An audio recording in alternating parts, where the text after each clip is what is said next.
এবার তুফানের ওয়ার্ল্ডে নজর দেই। প্রায় 10 কোটি টাকার সিনেমা তুফান। আমি বলবো আমার ছবি সুপার হিট। আমি যদি জানতে চাই একজন পরিচালক হিসেবে হয়তো এই সংখ্যাটা আপনি বলবেন কিনা জানি না, এই সিনেমাটা নির্মাণের পেছনে আপনার খরচ কত হয়েছিল? আজকে 6 থেকে 7 দিন চলে, এই খরচটা এখনো পর্যন্ত উঠেছে কিনা? লিডার আমি বাংলাদেশ এই সিনেমার পরিচালক তপু খান, তিনি মিডিয়ার সামনে প্রায় সময় বলেছিলেন লিডার আমি বাংলাদেশ সিনেমাটি সুপার হিট ব্যবসা করেছে। তারপর বছর শেষে যখন সালতামি করা হয় তখন দেখা যায় লিডার আমি বাংলাদেশ সিনেমাটি বিভিন্ন পত্রিকাতে ফ্লপ বার্ডেট দেওয়া হয়েছে।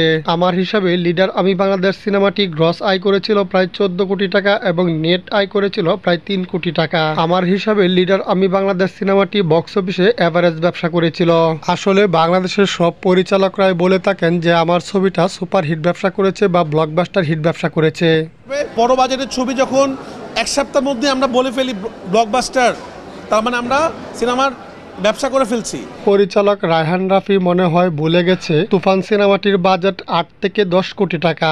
8 থেকে 10 কোটি টাকা বাজেটের ছবি প্রথম সপ্তাহে কি করে ব্লকবাস্টার হয়? মেগাস্টার শাকিব খান অভিনীত তুফান সিনেমাটি যদি সত্যি ব্লকবাস্টার হয় তাহলে বক্স অফিস থেকে গ্রস আয় করতে হবে প্রায় 80 কোটি টাকার উপরে। কিন্তু আমরা সকলেই জানি তুফান সিনেমাটি এখন পর্যন্ত বক্স অফিস থেকে গ্রস আয় করেছে 27 কোটি টাকা। তুফান সিনেমাটির 100 টাকার টিকিট বিক্রি হলে প্রযোজক পায় 21 টাকা থেকে 22 টাকা। তাহলে তুফান সিনেমার 27 কোটি টাকার গ্রস আয় হলে নেট আয় হয় প্রায় 6 কোটি টাকা। তুফান সিনেমাটির বাজেট যেহেতু 10 কোটি টাকা, এই সিনেমাটি এখন পর্যন্ত বক্স অফিস থেকে নেট আয় করেছে 6 কোটি টাকা। তুফান সিনেমাটি বক্স অফিসে ব্লকবাস্টার হতে গেলে নেট কালেকশন করতে হবে 30 কোটি টাকা এবং গ্রস আয় করতে হবে 80 কোটি টাকার উপরে। পরিচালক রায়হান রাফি বলল তুফান সিনেমা অলরেডি ব্লকবাস্টার হয়ে গেছে, তাতে সাধারণ পাবলিকের উত্তেজনা বেড়ে গেছে। বাংলাদেশের অত্যন্ত জনপ্রিয় পরিচালক মালেক আফসারী তিনি একটি সাক্ষাৎকারে বলেছিলেন বাংলাদেশের কোনো পরিচালকই বলবে না যে আমার সিনেমাটা ফ্লপ হলেও ফ্লপ হয়েছে, সবাই বলবে যে আমার সিনেমাটা সুপার হিট বা ব্লকবাস্টার হয়েছে। তো এটা নিয়ে যদি আমরা নাচানাচি করি তাহলে হবে না। আমরা সকলেই জানি প্রিয়তমা সিনেমার বাজেট ছিল 2 কোটি টাকা, প্রিয়তমা সিনেমাটি গ্রস আয় করেছিল 43 কোটি টাকা,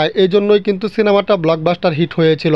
আর এখন পর্যন্ত তুফান সিনেমার বাজেটের টাকায় উঠে নেয়, কিন্তু সবাই উঠে পড়ে লেগেছে সিনেমাটা নাকি ব্লকবাস্টার হয়েছে।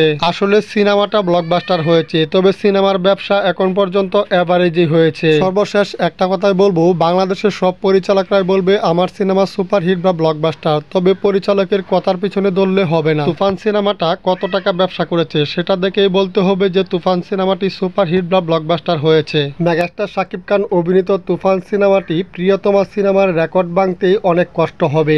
ভিডিওটি ভালো লাগলে লাইক কমেন্ট শেয়ার করে চ্যানেলটি সাবস্ক্রাইব করে আমার পাশে থাকুন পরবর্তী ভিডিও পাওয়ার জন্য। সম্পূর্ণ ভিডিওটি দেখার জন্য অসংখ্য ধন্যবাদ।